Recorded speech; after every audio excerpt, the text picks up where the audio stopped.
into the post-debate jargon, because there's a lot being said right now, right, about the debate. And the question that I had is, do you believe that this debate swayed voters in one way or another? I have a little bit of information here to share that shows it may have swayed some people, but not much. I honestly think that going into this, if you were supporting Kamala Harris, I think you're probably still supporting Kamala Harris. I think if you were supporting Donald Trump going into it, you're probably still supporting Donald Trump. And I think the question remains, did either one of those candidates capture any of the independents or the people who are undecided and they don't know who they're going to support or if they're going to participate this November? Now, I want to start with the feedback about the debate. It is clear a number of outlets have reported this, and that is that Kamala Harris won the debate. So this is coming from liberal media and conservative media. Even some of Trump's own, campaign peeps are saying that she won. Even RFK Jr. is saying that she won the debate. And I guess if you look at like the metrics of a debate, that's what it would lean towards, right? I think one of the things that Kamala Harris was able to do is that she was able to kind of get Trump to go into one of his like rambling stages where she kind of knocked him off his game a little bit. I think he started out strong with the economy, but then he starts to go off in like these little tangents and things like that. And I want to show you this from Fox News, because Fox News is even saying that he fell into a trap. This is interesting. Fox News is saying he fell into a trap. So it's not just for every one of her games. They were all tactics. So when she would poke the bear, he would growl back. And she would keep poking the bear. And especially when it came to, of course, the crowds. She knew every single one of his weak points, and he would defend it instead of answering the question and just staying on task. He was spending most of his time hitting her back with the ball and also defending himself, which was not a good approach in my personal opinion. So when he gets into his emotion, and when you get into emotion, that's a very dangerous place to be, because you can lose control of your objective opinions and your logic when emotion override it. And that happened many times, because when Harris poked the bear, that affected him emotionally. He went right into the emotional place, overrid his logic. And then what he did is to cover for that is become angry or dismissive, rolling his head back. But overall, you could see that he is wearing a lot of weight, and it's right there in his face. So when the two of them came out onto the center stage, it was interesting to watch the dynamic, because it was Harris's position. She was going to be the first initiator, because her stride and her walk was more in a quicker stance, right? She knew that former President Trump was not going to engage. So Kamala Harris was going to approach him. There was a slight hesitation as she moved into his proxemic. So think about the stage of having a center line. She crossed the center line into his space. She paused for a minute. She was almost slightly hesitant, but then she went for it. I think that was a good move on her part right from the beginning, because she was saying, regardless of anything else, that we're going to do this and we're going to make a handshake on it because they're in it together. So I'm going to give her a point for that one. Okay, that's all I wanted to play there from Fox News. And don't worry, I see some of the comments. Eric, can you take me back to the thing? I can't find a thing. Thanks. I already see some of the comments. We're going to get to it. Okay. Although all of these different outlets are saying that Kamala won the debate, it was very obvious that there was bias there. I wasn't surprised about that. I would have been surprised if there was no bias in this debate, because we've seen them do this before. We've seen them have bias when it was Hillary and Bernie that were debating. I remember there was some type of bias even when it was Barack Obama and Hillary Clinton. And I think, was Joe Biden on that stage too? I think Joe Biden was on stage too at that point in time. What's the gentleman's name? He passed away. Oh gosh, I can't remember his name. Oh, I can see his face, but he's like the guy. He was a former politician, Mike Gravel. There was bias against him. I remember this. So I would have been surprised if there wasn't any type of bias. But Glenn Greenwald points out a couple of things, and I want to bring this up as well. And it's on both sides. It's not just Glenn. We're going to show Nina Turner acknowledged that there was bias. So check this out. Glenn Greenwald reacts to the one-sided fact-checking during last night's presidential debate. We're going to play a little bit of this because I think he was spot on here as well. What I do want to start with, though, is the way in which this debate was structured and moderated, because honestly, it kind of shocked me. And the only reason it shocked me was because my understanding of the structure was that it was going to be identical to the first CNN debate. The first CNN debate, it was conducted, and I said so at the time, I was surprised at how fair that structure was. The moderators asked questions. They kept track of the time. They made sure that each candidate had equal speaking time, Biden and Trump. They did not try to fact check in real time, which I think was a crucial decision, because the problem with trying to fact check in real time is that it is impossible to do a comprehensive job in doing that. Both candidates are constantly getting things wrong. They're speaking erroneously. They're exaggerating. They're minimizing things. They're inventing things. They're lying. That's what politicians do. And so you either have to decide you're not going to fact check at all, or you're going to fact check every single inaccurate and false claim that came from the mouths of both candidates, which is basically impossible to do. And so if you do this thing that the moderators did, David Muir, and I don't know the other ABC host name, what you end up doing is what happens, which is you get driven by your own biases, your own preconceptions of issues and candidates. And so every single fact check, formal fact check and informal fact check, involved primarily David Moore, the ABC correspondent and host and moderator of the debate, arguing directly with Donald Trump, constantly saying after Donald Trump was finished speaking, that is not true. What you said is inaccurate. What you said is false. Donald Trump would then respond. They would get into an argument.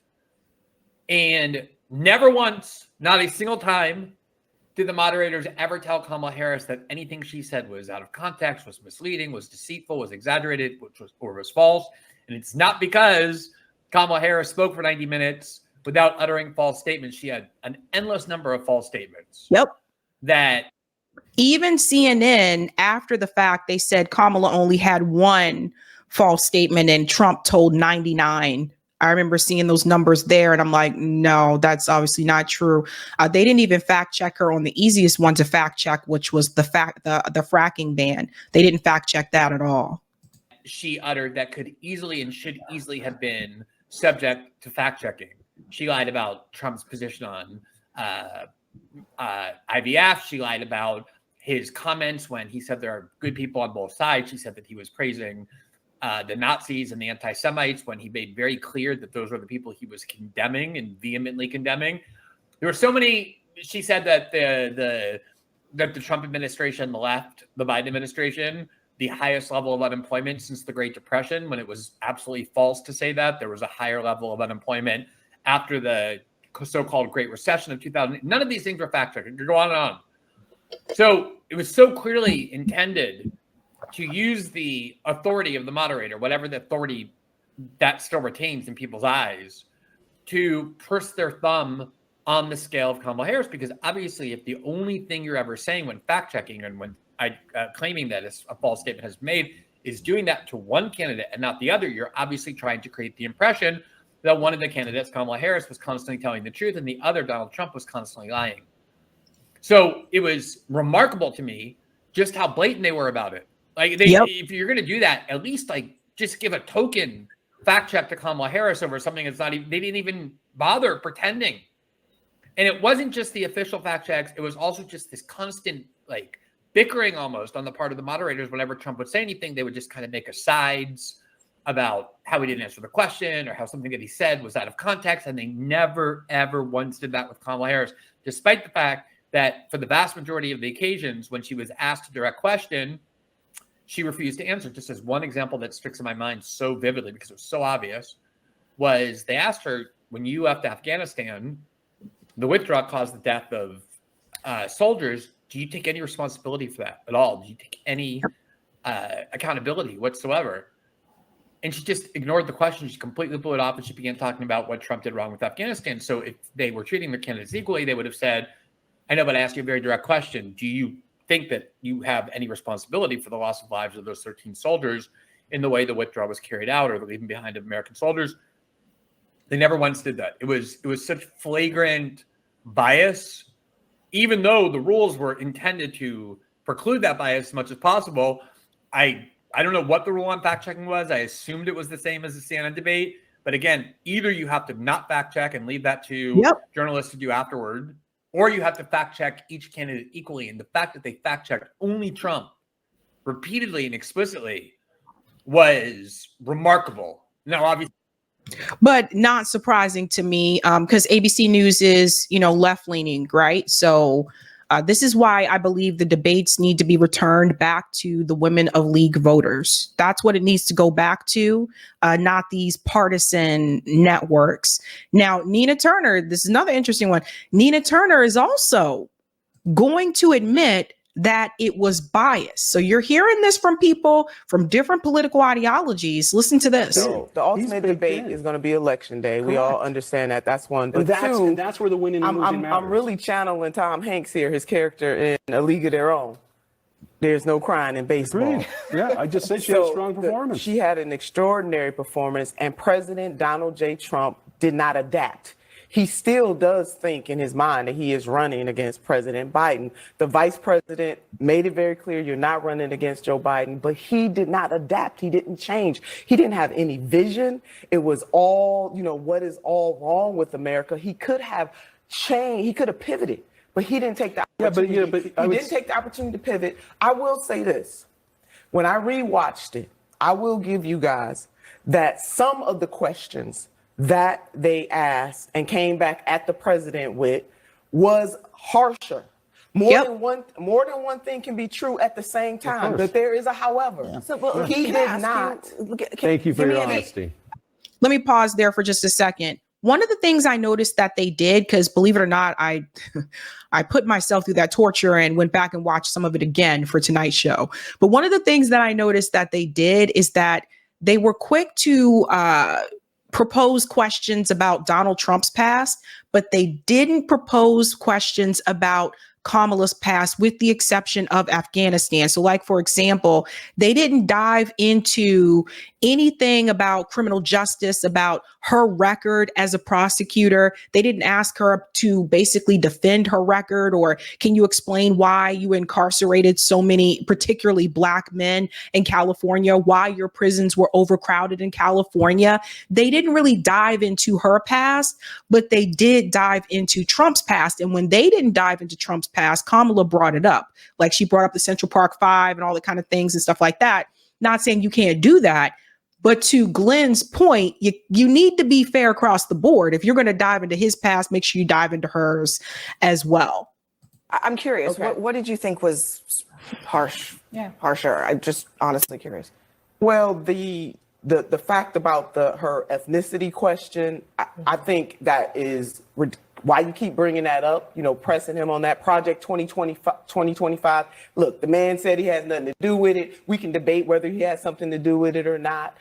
They did not. On the fracking question to the vice president, and this is me as a liberator, she in 2019, when she was running, she said, I'm done with, fracking. We're going to do away with it. You can't say you're going to do away with it. They had her dead to right on that.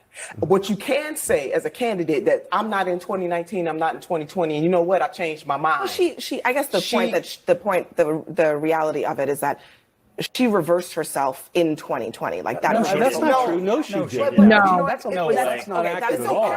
But you know what? But it's almost a weak argument. No, it's not. It's a lie. All I'm saying is that more than one thing can be true at the same time. I'm with Nina. President Donald J. Trump lost. The device and all that his followers are saying that did not happen. He lost. He was not prepared. He thought he was going to bulldoze his way in. He wouldn't even look at the vice president. He lost. But at the same time, I did analyze what the moderators were doing, and they did not treat him exactly. That's very interesting. Yeah, they did not treat them the same. They didn't treat them fairly. Again, I've seen that happen for debates before. So like I said, I would have been surprised if they were treated fairly. But now we need to get into a little bit of this. because it was brought to my attention, speaking of being fair, there should have been full disclosure about certain things, in particular the moderators. And there was no full disclosure about one of the moderators that I think people need to hear about. We're going to play a little bit of what this woman had to say here. Did you guys know that the ABC moderator, Lindsay, did you know that she was an AKA? Don't you think that would have been important to disclose? Listen to this.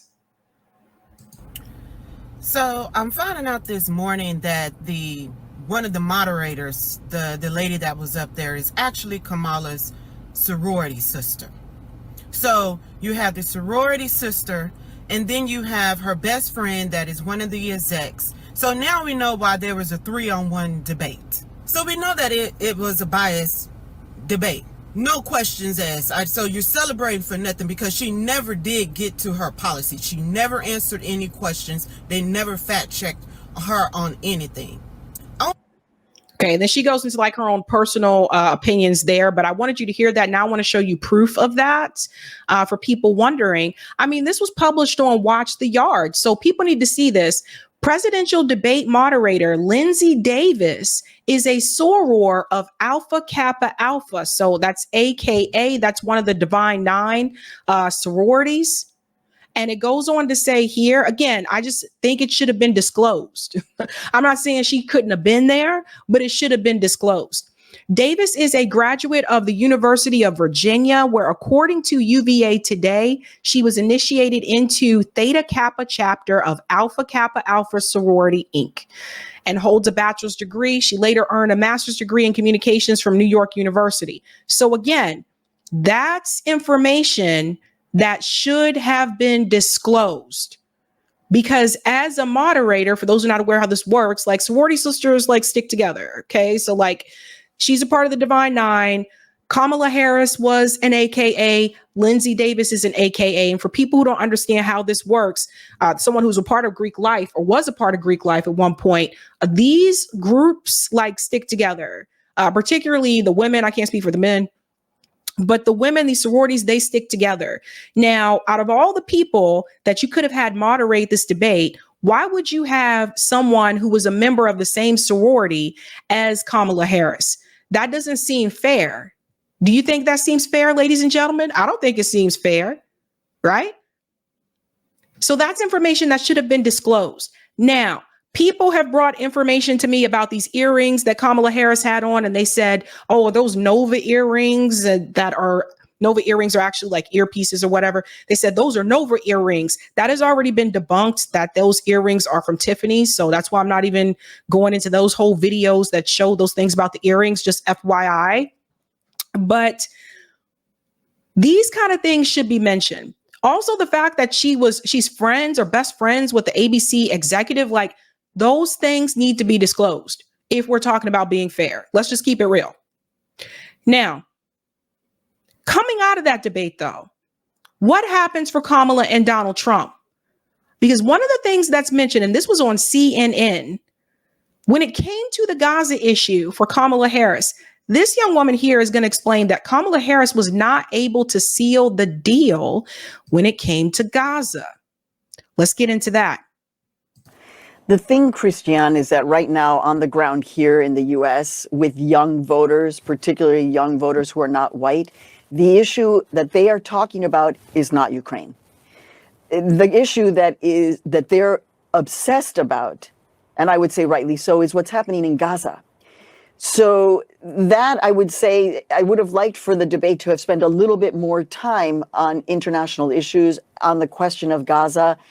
And I just have to say that in that moment, when Kamala looks at Donald Trump and says this, right? When she looked at him and said it to his face, you are considered a disgrace. On the international scale, this is where people are just like, wow, this is going to be the president.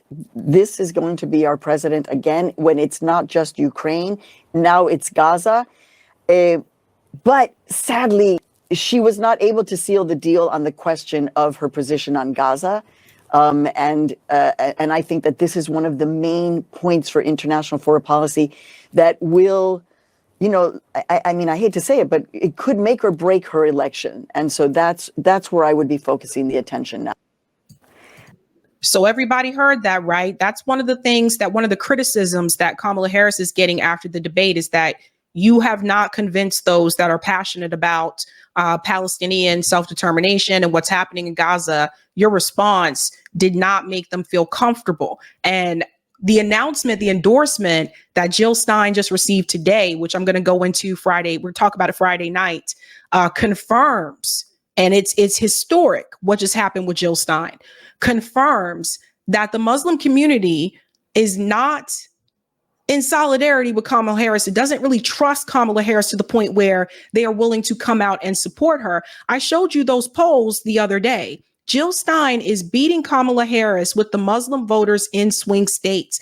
And in particular, she is destroying her with Muslim voters in Arizona, Wisconsin, and Michigan. That is important.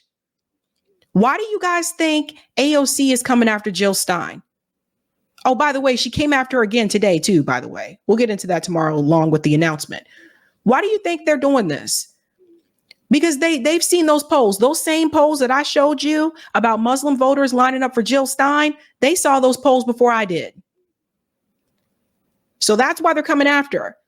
So that is a problem for Kamala Harris. Now, can she still win without it?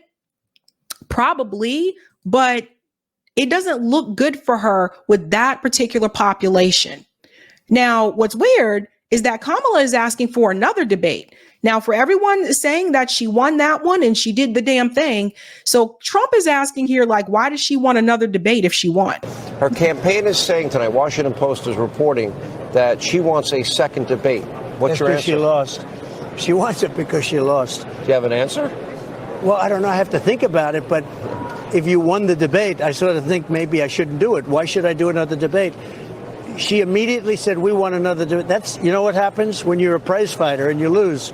You immediately want a new fight. You want a rematch. You want a rematch. The guy that won is sort of happy and thinking about it. Would you be inclined to say yes, or you maybe don't know? If it was on a fair network, I would do that. But I think let Hannity moderate it. Yeah, no, I think like I did Newsom and Ron DeSantis. I think it would be fair. You would be fair, actually. I would be you fair. want to know the truth. I'd let you both talk. I'd let you go at each other. I thought they would be fair. They weren't, but I felt very comfortable. Yeah. We have the best policy. She has no policy.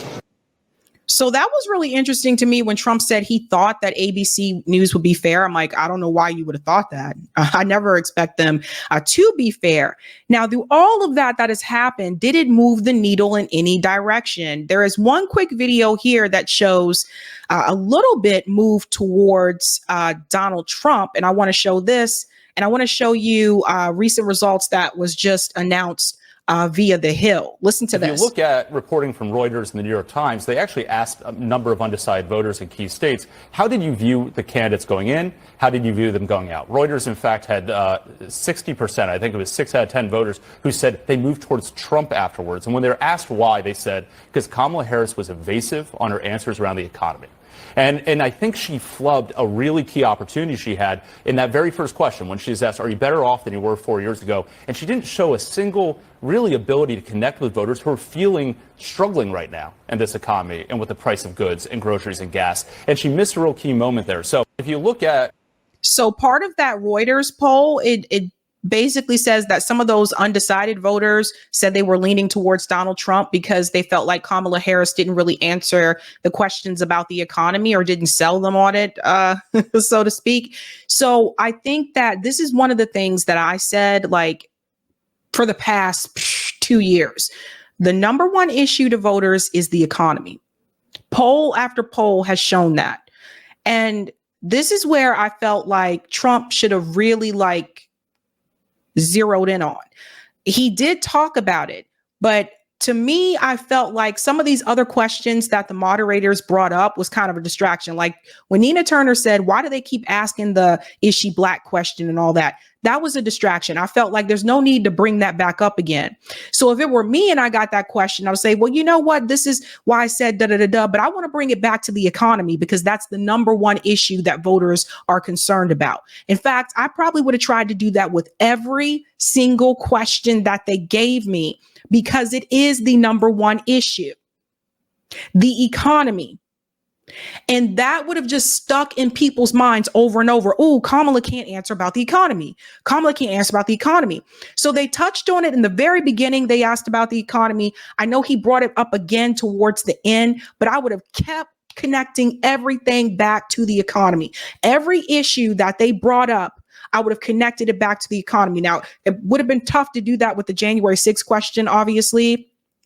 But for a lot of these things that they brought up, just zero it back into the economy, because that's where she was weak. So that's the thing about these debates and like eyeing your opponent. And I was on the debate team, so you got to try to figure out where they're weak. And that is where Kamala Harris, the Biden administration in particular, is weak. Now, there's another poll that is frustrating Democrats after the debate, and that's this one. Democrats are frustrated with polls showing voters see Trump as more moderate. This is a doozy. Listen to this. Democrats for years have cast Trump as an extremist who is a threat to democracy. But a poll released by the New York Times and Siena College found more voters see Harris as too liberal than they see Trump as too conservative. So this is surprising because to me, I don't really see Kamala Harris as a liberal. I see her more towards like the center, actually closer to the right when it comes to war. She sounded like a neocon up there. So I didn't see her as this crazy liberal or whatever. But apparently some of the voters did. It says here, this may be the first question posed to me during my 6 years for which I don't have an immediate response because it seems so incongruent with what I think to be reality. That's coming from Representative Dean Phillips, who also ran for president. It is mind-blowing contention that he's more moderate candidate. I literally am speechless, other than recognizing the perception must be, especially among right-wing media, that she's just an uber leftist. And I don't think that's who she is. It goes on to say here, the survey suggests that the GOP attacks on Harris have been effective in painting her as farther to the left, and the Democratic attacks on Trump as an extremist have not landed as solidly. Now, this is really interesting. I'm surprised that those far left attacks about Kamala Harris are working because her actions show you the exact opposite. She's very much pro-police. Now she's trying to be hawkish on the border, which she kind of abandoned, even though that was her assignment. But that's that. She was an attorney general, like she was a prosecutor. We all know that. We know that she's pro Wall Street. She shouted up there on the debate stage, like, I'm getting money from Goldman Sachs. Like, I'm endorsed by them. They trust me. I got endorsement from John McCain, like all that kind of stuff. So I'm surprised that some people still see her as far left. And I want to mention this part here. The New York Times Siena poll earlier this week revealed that only 32% of likely voters said Trump is too conservative. Now, this is a shift from what we saw in 2016 and 2020. This is a shift because in 2020, they were saying that Trump is like, oh my God, this far right extremist, he's got to go, you know, and now 32% are saying only 32 said he's too conservative. What is happening here? So we're seeing a shift in electoral politics, you guys, and that goes to show you something. It shows you that voters are movable, that voters can be moved on certain issues. It just depends. So maybe some of the voters who said that they don't see Trump as too conservative, maybe that has something to do with the Ukraine war. Maybe it has something to do with God. I don't know. But this has shifted from 2020, which is interesting. It goes on to say here, when asked if Trump was too conservative, not conservative enough, or not too far either way, 49% say he's not too far either way. When questioned about Harris, 47% of likely voters said they viewed her as too liberal or progressive. 9% said not liberal or progressive enough, and 41% said not too far either way. So it seems like behind the scenes, Democrats are, I guess, panicking a little bit because they're like, yo, like she's definitely not far left, but people are not seeing it that way. It's interesting. I don't know why people aren't seeing it that way, but it's very clear. She's corporate and she's pro-war and so it makes you wonder. It really makes you wonder.